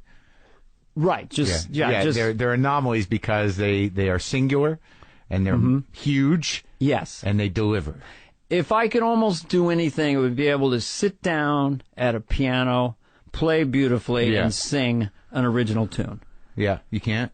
Well, I play around on a little piano. I fiddle with the guitar and the drums. Yeah. That's for me, for anxiety. I have them in my townhome that I have down here. Yeah. And I go to them all the time. Yeah. Several times a day. but I'm so rudimentary. Yeah, I do that with guitar. So you say, God, that's really a trick. I mean, that you feel authentic on stage and off is very evolved. Well, that was, I didn't know that was the journey, but that was the journey, is that, like, I think when I've talked about it before, that I was on a sort of, my search was to sort of be myself and kind of be in me, without doubting it or trying to, hide it with anger and all this other stuff. So if I'm going to speak my mind, it's tricky, because if I have to make sure that I'm running it through my heart and not my, just my defensiveness. It gets complicated. Yeah, it's just all these human emotions. It's kind of like if your foot hurts, it's telling you something. And we have this whole cadre of emotions. Yeah. The thing I was going to come back to, which I think I can get in touch with, is just gratitude. Right. Oh, that's and good. Of the fact of this part of my life that I was able to make a living on this planet doing this, because when I meet young comedians and performers, I run into them all the time. Sure. And they're still not sure this is how they're going to live. Yeah. They're going to make a living. There's no how you can't bank on it. No. So they would, where you and I might look at people up on the food chain naturally, because normal, what's that guy? Chris Rock got $40 million for his special. Yeah, Suddenly mine doesn't look so good. But you go back to the beginning and go, oh wow, don't forget that this didn't have to happen. I just want to figure out, how do we move forward, as a creative person in this very quickly changing world that we have no idea what's going to happen. Right. So that's going to be the next thing. And can I just go away? Can I just disappear now? How was it for you when you disappeared? We need you more. I always did a Heisman with fame in a way. I'm in therapy to figure out why I would just walk away like that. But because of my childhood, I did want to be there for the kids. But here's what happened, which is an interesting part of my journey that I've never really talked about, which just because there's never been time. But, the thing about what I like about people like you is it would appear as if you were never in a shitty movie or television show that was paying you a lot of money and you suffered through it. It feels like you did your show. I was never given that opportunity. To be tortured. I got it. And so on SNL, you're kind of in charge of your stuff, or you're working with like-minded people. Wayne's World was kind of the same. Then I come off, I do a movie called Clean Slate. Right. $3 million. I waited a year after Wayne's World, but, being a chameleon or a variety performer, it's like, well, what are we going to do with him? Is he going to play the schlubby dad? He doesn't look too schlubby. Yeah. So I understand why it was difficult to step away. Right. But I peaked on the show. I just couldn't after Ross Perot and Bush and Wayne's World. Yeah. And I was getting close to 40. So it was sort of exactly what you're talking about. I was able to be poisoned by this money, which wasn't for myself, but was a sense of taking care of everybody. Yeah. So I did that one. That was a disaster. The Clean Slate. Yeah. Yeah. I was horrible in it. I think I could be okay in the digital age if someone, say you were going to direct me and I'm going to play this character, this person you've been talking to. Right. And I'm quasi-improvising. But locking in line for line with 125 takes, I couldn't. I was just dead. So that was a disaster. And that really shook me up. Then I did Road to Wellville, which is a little side one. And then I did Trap in Paradise, another $3 million with Lovitz and these are not big budgeted movies. You're saying $3 million as a $3 million was budget. what I got. Oh, okay. Yeah. All right. In 1992 or 3. Right. So it's like $6 million. Right. Well, I'll just have fun in the snow. And Nicolas Cage, who I love, brilliant. So the director, it was a disaster. Right. I didn't really know how movies were made. I was naive, and I was just made these bad choices. Right. So I think the missing piece of it was on the side. Hollywood was saying, just put him in a movie as a typical stupid. Trying, yeah. Well, he does a church, so it doesn't matter. Yeah. You put him in a movie, the kids are going to come. Right. So I was being corrupted by this money, which I don't really care about. That's all in the story. So on the side, I was developing stuff. Like Odenkirk and I wrote a comedy western called Tucson, which is really, really funny. So that was being developed. Bob or Steve? Bob. Okay. And Hans and Franz, The Girly Man Dilemma. Yeah. I was writing with Conan and Smigel and Nealon. Yeah. And that was when Conan was sort of, I was being touted to take over the Letterman spot, which again was another thing, that was coming at me.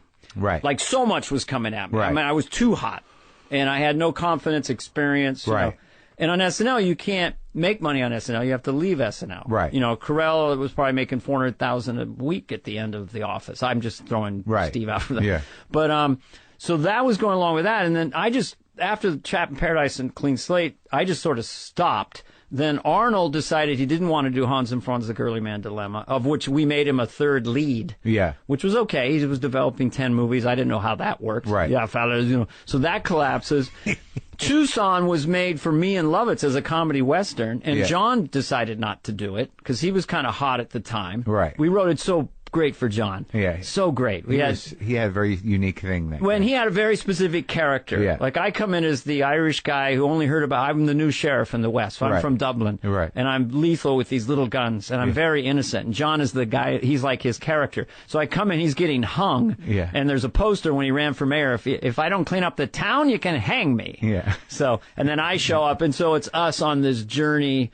There's a robbery, and we meet Lincoln on a train when he's like 28 and he's a prick, and we actually stretch time so that Einstein's parents are there, and we change his diaper, and it's all the, and we go back to New York in like 1830, and it's just rudimentary New York. Like there's one Chinese guy with a, and baseball hadn't been invented. It was and Odenkirk was brilliant. Yeah, he's funny. Yeah, kind of hysterical. So that fell apart.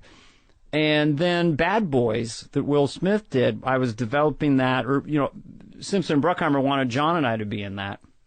But the script they were writing I sounded like Don Simpson, who was such a sweet guy. Yeah. And they said, Don goes, we're going to add 2 inches to the producer? Yeah, the producer, Simpson Bruckheimer. Yeah. Don said, we're going to add 2 inches to your chest. So I was going to play the stud Will Smith part. We're going to get me in a gym. You know? Yeah. So I'd already gotten $500,000 up front from Jeffrey Katzenberg to do the movie for another $3 million. And I gave the money back. So suddenly those 3 movies disappeared. The Clean Slate disappeared, and I just stopped at that point. When did you do the Dana Carvey show? That happened in 96. I did a stand-up special, then I did that. The show that Smigel and Louie... 96. And that thing lasted like 4 episodes. Yeah. So the movies bomb. I turned down those other movies because they were pay or play. I could have done Tucson, I could have done Hans and Franz, and I could have done Bad Boys. That was $9 million. Right. I was being offered potato chip commercials for $10 million. I turned down all this stuff. And then I did the show, sitting around with Smigel, let's do the variety show. So that was 96, and that lasted, I think it aired 7 times. Dino was there too, right? Yeah, Dino was still a very good friend. Yeah. Brilliant. Yeah, great comedy guys, but it was just too crazy for people. There's a long story. It never should have been on ABC. It didn't belong on the Disney, and it was, no one really knew what we were going to do. And again, with me and who I am, that's what I love that show. Yeah. But my brand, they didn't know that Church Lady's kind of subversive. They thought I was sort of going to be cute and nice. Yeah. And the show was really clean. It was just very acidy and brilliant, except for the first sketch that Louis wrote where Clinton had the nipples, the teats. Which wasn't Louis' fault. We all decided to put it out there, but we banked it a month before, and we lost perspective on what America would think. So it went from 16 million to 2 million. So basically, I get on SNL 86. I do very well on that. I got Wayne's World, and then that's by 93. I leave. By 95, I'm telling, what the fuck do I do? But you're rich. Well, there's nets, and you buy a house, and remember Bud and Billy from the beginning of our journey sure, here? Yeah. Sure. I was writing checks. I mean, there's a difference. John Travolta came around once and told me, I'll do the voice for fun. The whole point is like to live off the interest. So I took that advice. That's just an exact right. So I always thought that real wealth is having enough money in the bank that gives you enough tax-free interest that you can live really comfortable and then do whatever you want. Right. But unfortunately, interest rates have been at 1% the last 8 years. Okay. So I'm still working. If they go to 5, I'm done. Yeah. I'll buy you a house. All right. So there you are, 96. Yeah. And you don't know what to do. Yeah. And then we did the show, and then that failed. And then, so then, I thought, well, it's one thing to be an absentee parent and just have this flailing career. So I was at the same time sort of being offered corporate stand-up dates, which was not my dream as a little boy. But like for $250,000 a pop, or $150 plus a jet. I tried to get out of them by sometimes you're saying $150 and a Gulfstream, right? And they kept saying yes. So I was making money after that as if I was a movie star, right? Through stand-up. But you were out of the. But I was out of the guy. I would just occasionally drive down and do Leno, and But staying home with the family, being a dad. Because I could do these 40, 50 corporate dates. I took all month at Christmas, summers. I could just be a dad. And you got 2 kids. 2 boys, yeah. So. And the same wife. Yeah. And during this downtime, are you hanging out with your friends like Mike and Sandler or well, Robin, they were all around doing their thing, but right in that time, just because it's one other piece that's very interesting is that I found out I had 100% blocked artery in 1997. You didn't feel it? Only when I ran or exercised. I would feel like a roughness in my throat, like sort of as if you didn't warm up on a cold morning and just went sprinting. And so I eventually got it checked out, and then I went down that journey. And something got fucked up, right? They bypassed the wrong artery. I had all these stents put in. It was all just in one place. That's so scary too, right? It's horrifying. They're cutting you open like that, and they had to do it twice. Well, they only cut me open once with a saw. Yeah, I'll never forget it. Yeah. Well, I mean, I was out, but I remember lying there. They give you a few little drugs, but there was a towel. And I was making jokes. You don't know how you deal. Yeah, What, I was doing Woody Allen literally at that moment. Not a joke. Yeah. What's under the towel? Yeah. Yeah. Which, so that also happened. And then Sinatra died in my arms. And then Phil and Bren, that happened. So. What do you mean? Well, when I found out they bypassed the wrong artery, it was May 8th, 98. Yeah. And Sinatra came in that night. I was reading a magazine 2 a.m, and he came on to the cardiovascular wing where I was, and Frank Sinatra. Frank Sinatra died right down the hall from me that night. Yeah. Did you meet him? No, he was just coming in with he died. I mean, he had a heart attack, I assume. Oh my God. Yeah, isn't that weird? And what about Phil? Well, then 2 weeks later, Phil and Bren had that whole thing happen, which I assume were you close with Phil? Very. We lived around the corner. Our kids were just being raised together. Did you ever see that possibility of happening? Everything in retrospect, I remember them showing me the guns, and Bren was so loyal and so close to my wife, and such a nice person.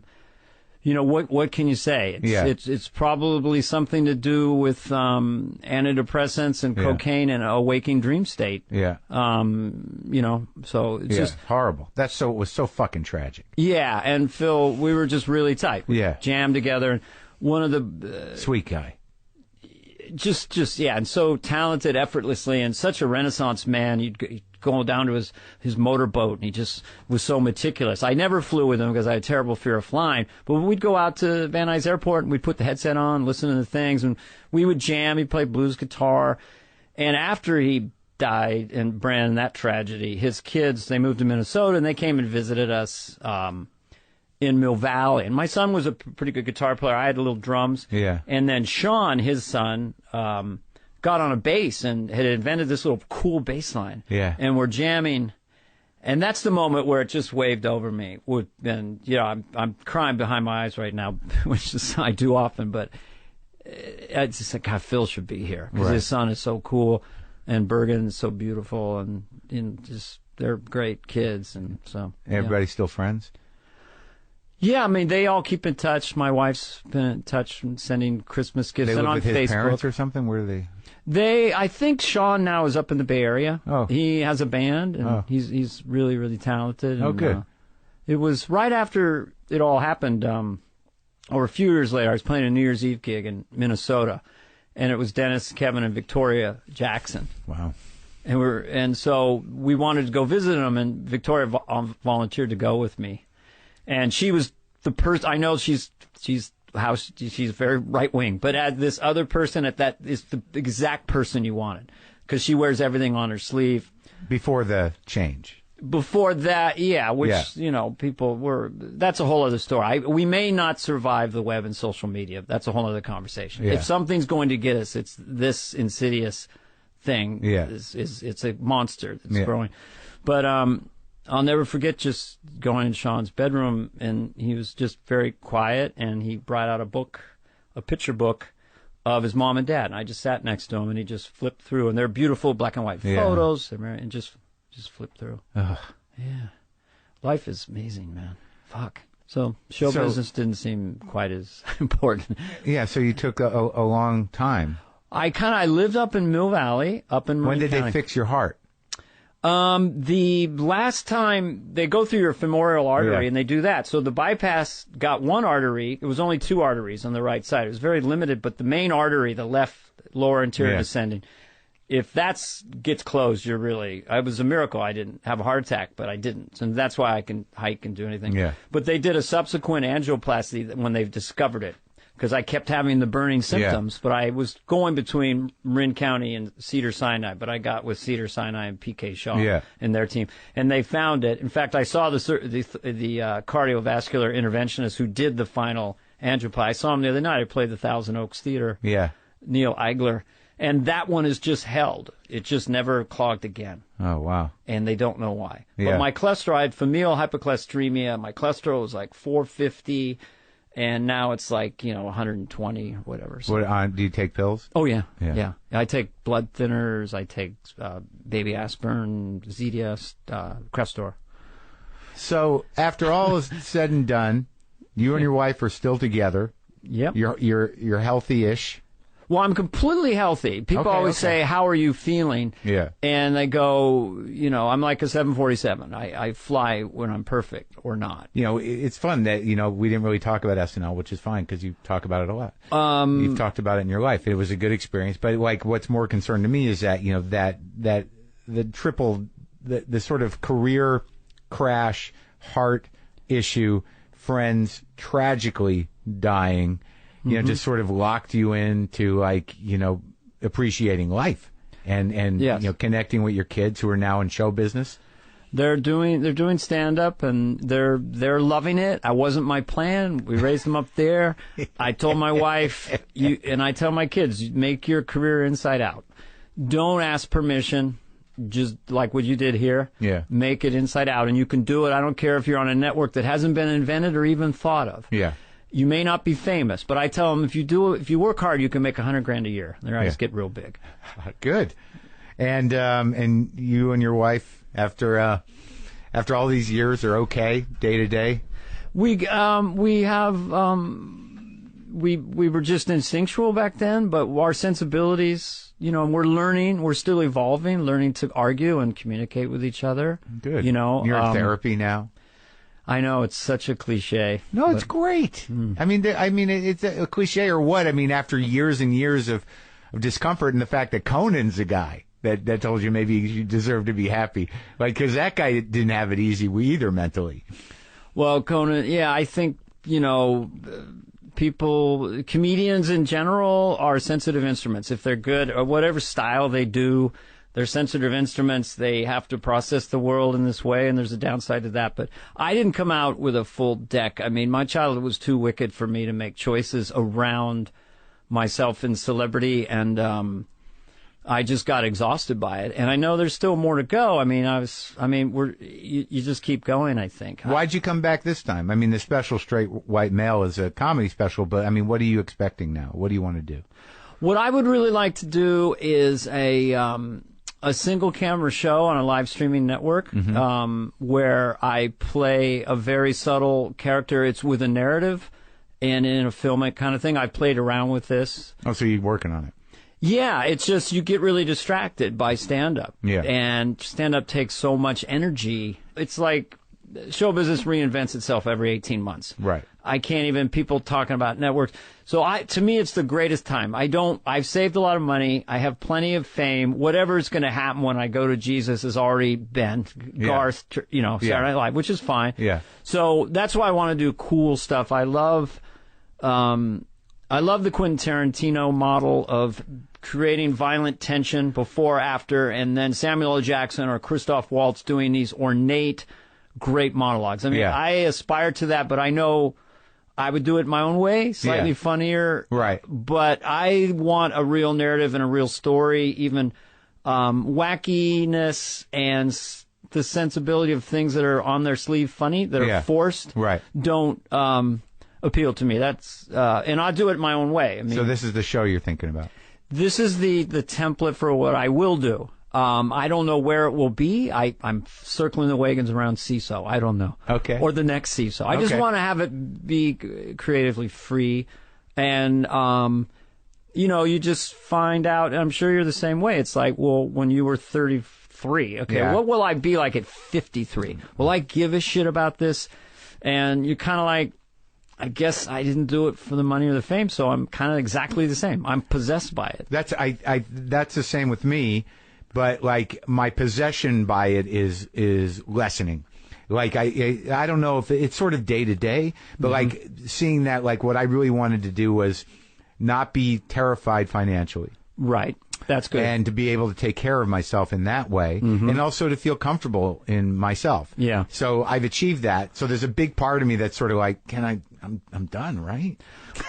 Well, like I feel like I gotta fight that. I know that my most popular moves that I've had, like Dennis Miller always said, everyone's got one chimp trick. If you got two chimp tricks, you're a superstar. He sees it as a chimp trick. So I feel like I have a couple more moves that I was never allowed to show because on SNL, it was a take no prisoners, repeat characters, big and loud. There were a few little moments in the first Wayne's World what I liked that were played very small. I ruined Wayne's World 2 because I was over the top and the makeup was terrible. Okay. I don't mean literally. My therapist always says that too. But I feel like I have some Your therapist moves. tells you ruined Wayne World. Well, 2? then I flog myself too easily. But I don't. In the movie. No, I mean in in life. general. Like I right. ruined the movie. Yeah, I don't see really it. mean it that way. Right, but, no, I know. Very self-critical, Right, but right. but But yeah, you got another chimp trick, is what we're saying. I feel, and I've done some short films with it. But I don't say it would be the most popular trick. That's all right. I think what people like me to do is what I do. When I do Donald Trump, they levitate. Are you still friendly with Dennis? Yes, the people who you go through that SNL experience with, you stay But like, connected who do you to. talk to regularly? Kevin Nealon. He's funny. I haven't yet to have him in here yet. He's great. Kevin, John Lovitz. We're going to play Vegas. We're doing 10 weekends in Vegas. The three of you? No, just me and Lovitz. Okay. I know. He's the funniest. Yeah. We're doing a little stand up, and then we'll do a little. He'll have the Little piano, stick, yeah. and stuff. Mike?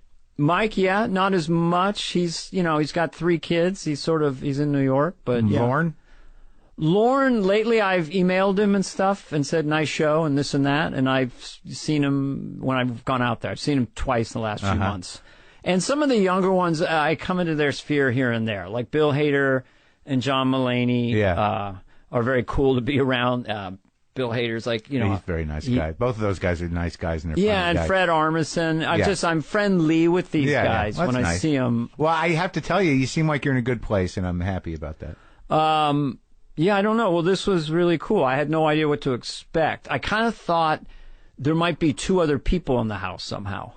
Most people, you do anything, even if it's in a garage, there's going to be a handler. I mean, it wasn't just you and Obama. Yeah. Obviously. Well, they were out there. There was only one Secret Service guy back here behind me, and But the I guess- rest of them were out there, and they let him talk freely. Right. So they're like, this podcast is huge, right? You wouldn't know it from the surroundings. I mean, it's very I guess humble. that's the gift of it.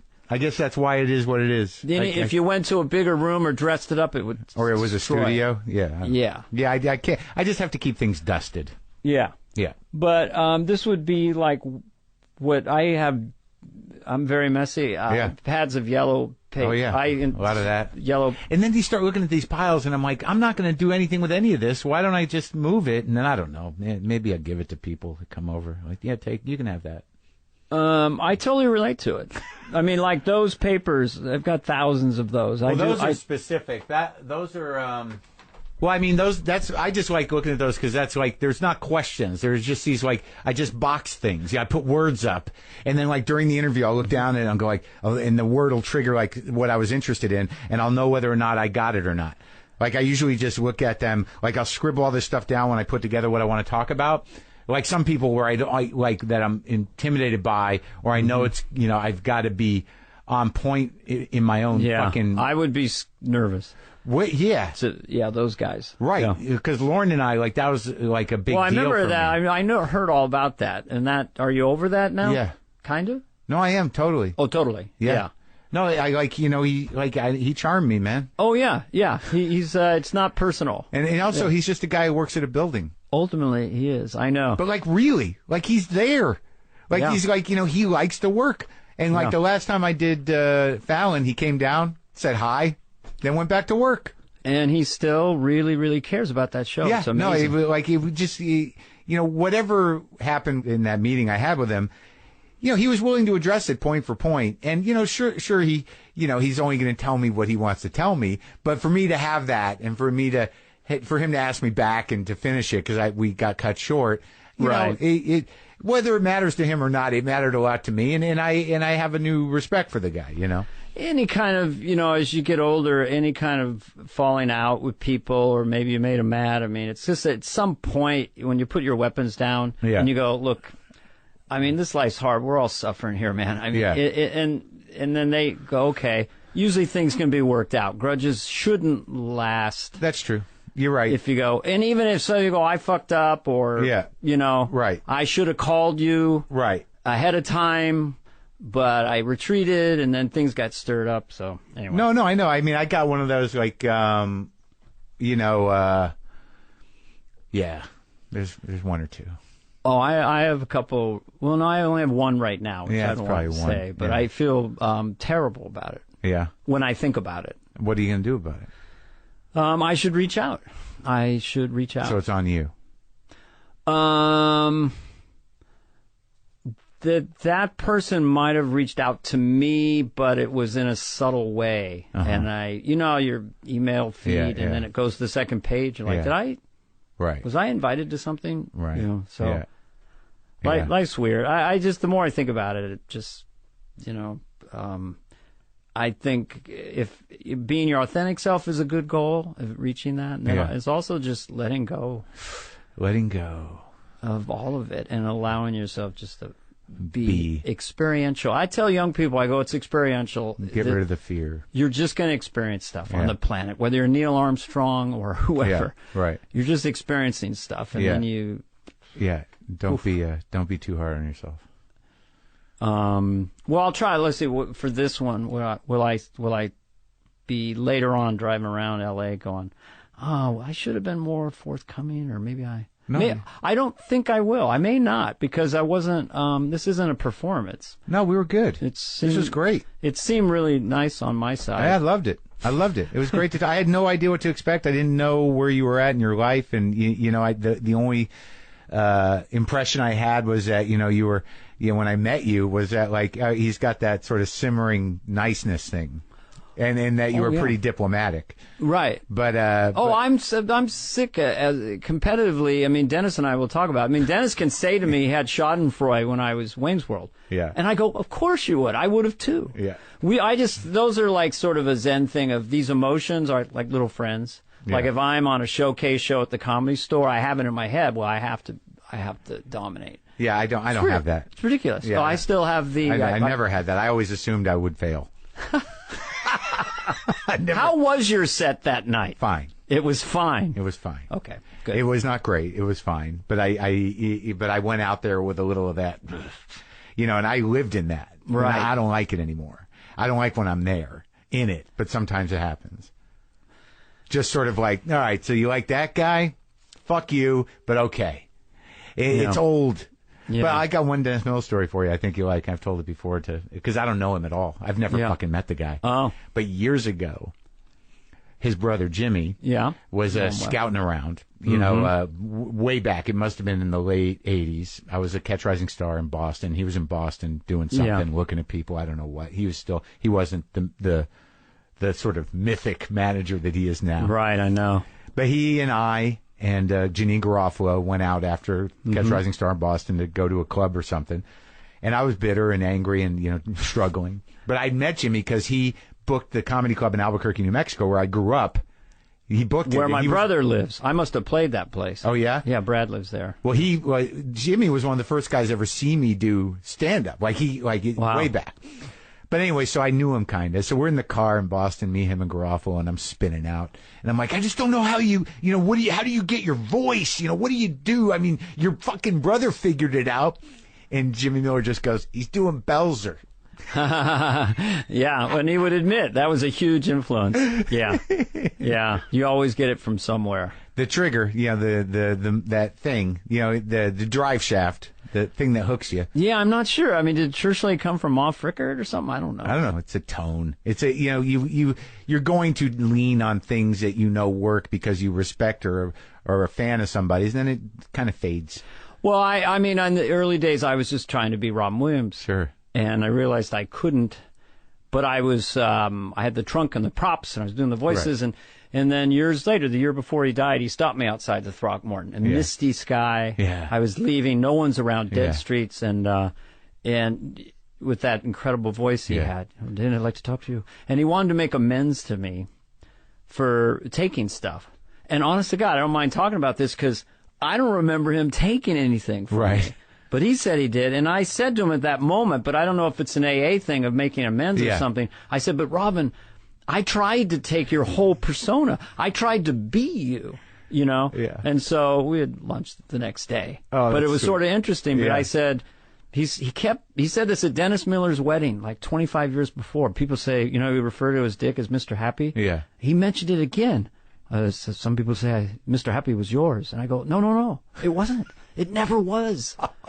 Well, that's nice that you had the lunch. Well, I was sincere. I go, look, and I said to him, look, don't be so hard on yourself because you invented a construct. You invented an idea that a lot of other great comics, we don't have to mention this free form kind of thing. Your Shakespearean actor did. So that's what he did invent. Yeah. Inside the jokes and the comedy, people would have their own opinions about. Right. But as an idea of a guy on stage, he's an acid, this is a frisbee, or look, just that. And also this baritone British accent he had. So it was a brilliant, he was Robin. He's just one of a kind. And nobody had that film career and the stand-up. Immensely talented, sweet guy. Yeah. Well, good talking to you, man. I know. What did we say? Do you have a little theme song? Or it was nice to talk to you. Nice finally. to talk to you. That was very interesting. We can sing like one bar of a song.